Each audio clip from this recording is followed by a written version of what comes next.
She was at the height of fashion.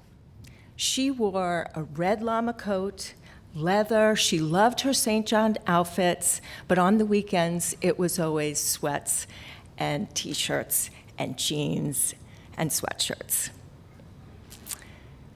In her early days, you would find her in New York City, where she was in the Fashion Mart. She had her own designer showroom where she would sell high fashion jewelry that she sold to Saks and Bergdorf and Neiman Marcus. Her hair, her clothes, her nails, always perfect. When she walked into a room, people noticed.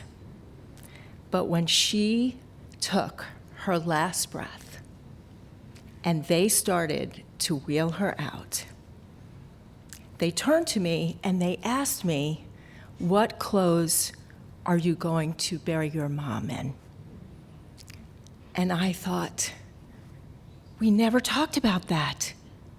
How did we never talk about that? We had 6 months where we could discuss this, and we talked about everything, from who would get jewelry and her bags to just everything about what she wanted me to know and remember.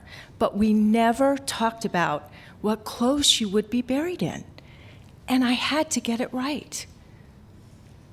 So I walk to the closet. I say, okay, I want her to be comfortable. So I open the doors and I'm looking at an array of Ralph Lauren sweatshirts of every color. And I'm scanning them and I'm going, orange. She always wore that one. And then I thought, she needs a shirt under it. I don't want her to be cold. She hated to be cold. I know these were crazy thoughts, but I found this Ralph Lauren long sleeve shirt, had orange running through it, and with a button collar. I grabbed jeans, I grabbed socks, and then I thought, does she need bra? Panties? Shoes? I don't know. My sister-in-law was standing next to me, and she said, "Let her be free." And I said, yes, that makes sense. Of course. No underclothes or shoes to bind her feet. So I hand them the clothes, and I would never see her in them because she wanted a closed casket. And so they take the clothes, and now they're shipping her to Long Island, where she would be buried next to her parents, who she lost when she was 18 and 20. We would shortly follow her. We arrive. I am so overcome by emotion. I was so close to her. I was thinking about, okay, what am I going to say about her? Trailblazer, live life her way until cancer had a different ending? I started to cry. And then my phone rings. "Sis, I'm not going to make it in time. You're going to have to identify Mom's body. They won't bury her until you do." And I'm like, no. We agreed that you would do that. You can't ask me to do that.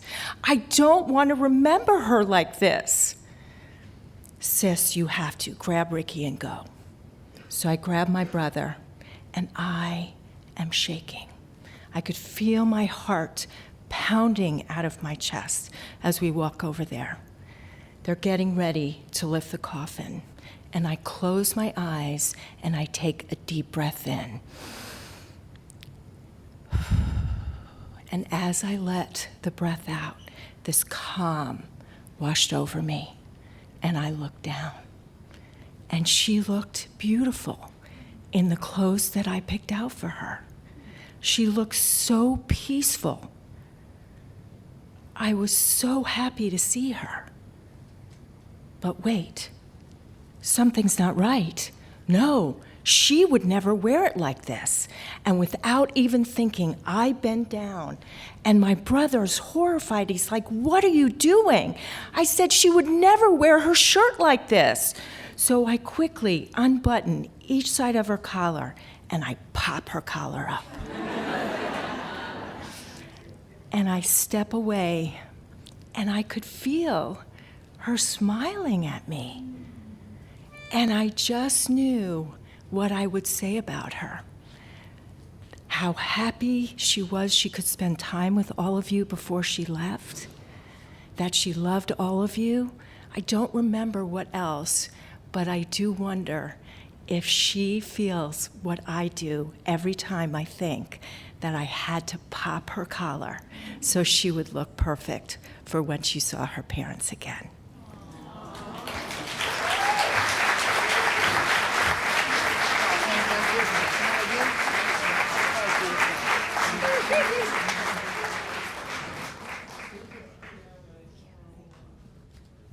Oh, keep it going for Pam.